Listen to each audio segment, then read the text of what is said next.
idea, because this is very, very important that we be able to improve this. So thank you very much. Senator Braun. Thank you, Madam Chair. Mr. Ducheneau, I got to give you a heads up. Senator Stabenow, Bozeman, and I passed the Growing Climate Solutions Act a long time ago, landslide in the Senate, 92-8. That's as good as I've ever seen anything.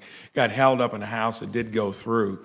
Is that on your radar for implementation? And we spent a lot of time and energy to get it across the finish line, and that finally happened not too long ago. Yes, Senator, I appreciate the work on that. I remember hearing about that when I first got to town, how it had been pretty roundly supported in this House. Glad it finally got all the way through. The planning process for that is happening at the departmental and undersecretary level at this time, so I would defer on that to my partner, the Honorable Robert Bonney. Mr. Really appreciate your leadership on it. It's really important, and it dovetails well with other work we're doing at the department to create value for producers for market-oriented private sector investment in agriculture. Both FPAC mission area as well as the chief economist's office are engaged right now, along with the secretary. High priority, already starting to think about the advisory committee. I know that was important to you in putting that legislation together. So work is started on it. It's a high priority, and we'll roll it out in the coming year. Well, very good. For the public that's not aware of what it does, it's a practical thing that basically matches up farmers' good stewardship using the portal of the Farm Service Agency to get the certification for existing offset markets. So it was a win-win, and I think a great example of how we can do things here and not necessarily have a fiscal along with it of significance. And interesting, it barely made it through. So I guess praise the Lord there. So got a couple other questions for you, Mr. Bonney. Recently, we've seen the discussion of foreign ownership of land. Indiana, 15 other states, and I think this crosses blue and red states, have put laws on the books to do what they think is important about weighing in on it. I've got a bill called the Protecting America's Agricultural Land from Foreign Harm Act, and it would be to preclude it in the future from places like China, Iran, North Korea, and Russia, and then for those that have already got ownership, for them not to be able to participate in the farm programs. Will the USDA be behind me and others on the effort to get this legislation through? Well, certainly we wouldn't commit the administration or the department to it. We're obviously welcome the opportunity to provide technical assistance.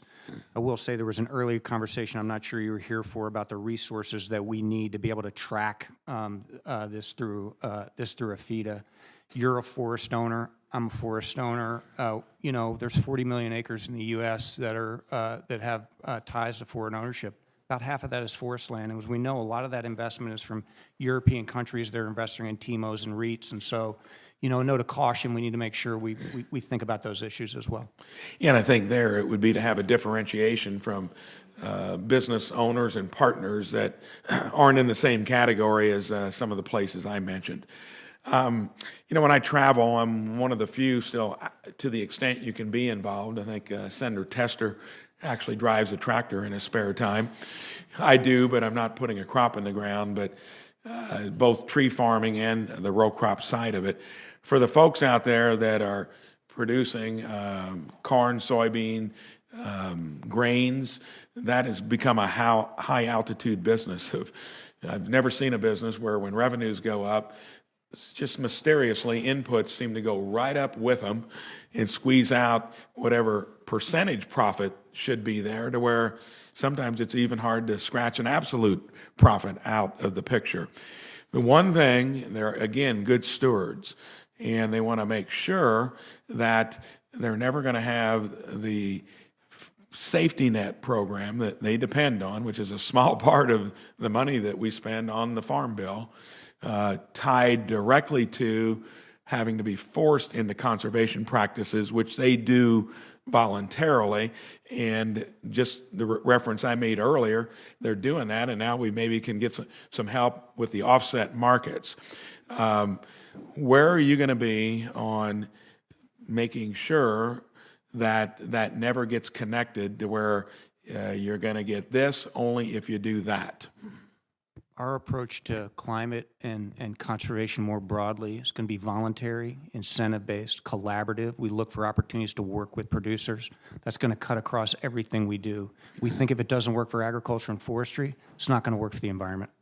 So you're saying that it sounds like you'd never be for something where you're tying it as a condition for your safety net I mean, to... we obviously have compliance and crop insurance and FSA programs. We think that's a good approach. But beyond that, our approach on these issues is going to be one that's about voluntary stewardship.